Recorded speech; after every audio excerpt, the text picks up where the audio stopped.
आणि आता पाहणार आहोत महत्त्वाच्या बातम्या वेगवान पद्धतीने।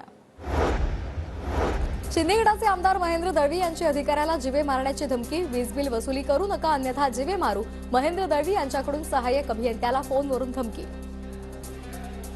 23 जानेवारीला नाशिकमध्ये ठाकरे गटाचं राज्यस्तरीय अधिवेशनाच्या पूर्वतयारी आधी संजय राऊत, सुभाष देसाई, अनिल देसाई, विनायक राऊत यांच्याकडून पाहणी।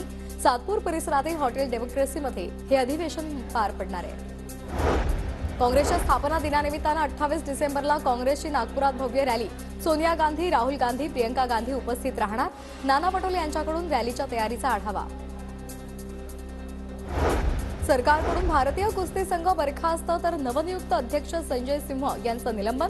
कुस्तीपटूंच्या वाढत्या नाराजीनंतर सरकारचा निर्णय। फुटबॉल सामन्यावेळी कोल्हापुरात राडा। मैदानामध्ये खेळाडू आणि प्रेक्षक गॅलरीमध्ये समर्थक भिडले। तणावपूर्ण वातावरणामुळे पोलिसांकडून लाठीमार। 25 जणांवर गुन्हा दाखल।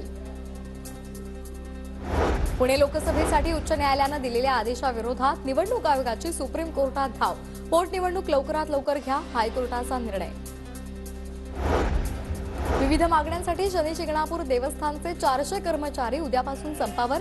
चौथी बैठक निष्फळ ठरल्यानंतर कर्मचारी संपावर ठाम आहेत। मंदिर व्यवस्था कोलमडण्याची शक्यता।